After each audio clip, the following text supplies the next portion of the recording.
Mic கேக்குதா?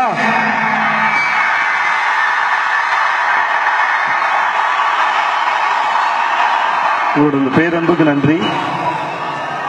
உங்களுக்கு போய் நான் என்ன பேசுறேன்னு தெரியல. ஒரு பக்கம் ரொம்ப கலர்ஃபுல்லா இருக்கு, ஒரு பக்கம் ரொம்ப கரகோஷமா இருக்கு. கண்டிப்பா மேடையில உட்கார முடியல, செம்மையா வேகுது. அப்ப உங்களுக்கு எப்படி இருக்கும்ல?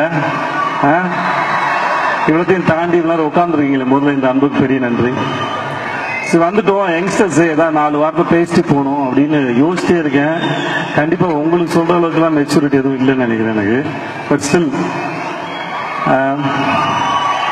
லைஃப் பத்தி எனக்கு என்ன தோணுது, என் லைஃப்ல நான் என்ன பார்த்தேன், அதை உங்ககிட்ட ஷேர் பண்ணிக்கிறது பெட்டர்னு எனக்கு தோணுது.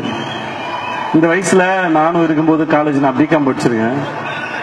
காலேஜில் இருக்கும்போது நிறைய ஆசை கனவுலாம் இருந்தது. வாழ்க்கையில் பெருசா சாதிக்கணும், நிறைய சம்பாதிக்கணும் அப்படிலாம் ஒன்று பெருசா இருந்தது. ஆக்சுவலா நானும் ஆசைப்பட்டேன், ஆனா என்ன பண்றதுன்னு தெரியல. ஸோ லைஃப்ல என்ன பண்றது, அதை எப்படி பண்றது, எங்கிருந்து தொடங்குறது, இதுதான் முதல் குழப்பமே. இதையெல்லாம் மீறி நம்ம கூட இருக்க எவனா ஒருத்தர் திடீர்னு செட்டில் ஆயிடுவான்.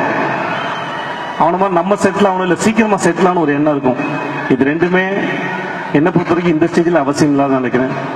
இவ்வளோ சந்தோஷமா ஜாலியா படிங்க, படிச்சு முடிச்சு இந்த உலகத்துக்கு வாங்க. இங்க நிறைய மோசமான மிருகங்கள்லாம் இருக்கு, அதை ஃபேஸ் பண்ணுங்க. லைஃப் உங்களுக்கு ஒரு பாடம் எடுக்கும், அந்த பாடத்தை அப்சர்வ் பண்ணுங்க. கண்டிப்பா நீங்க அடுத்த கடத்துக்கு போய் நம்புறேன். நான் ரொம்ப நேரம் பேசி முக்க போட விரும்பல. And thank you so much. Thank you.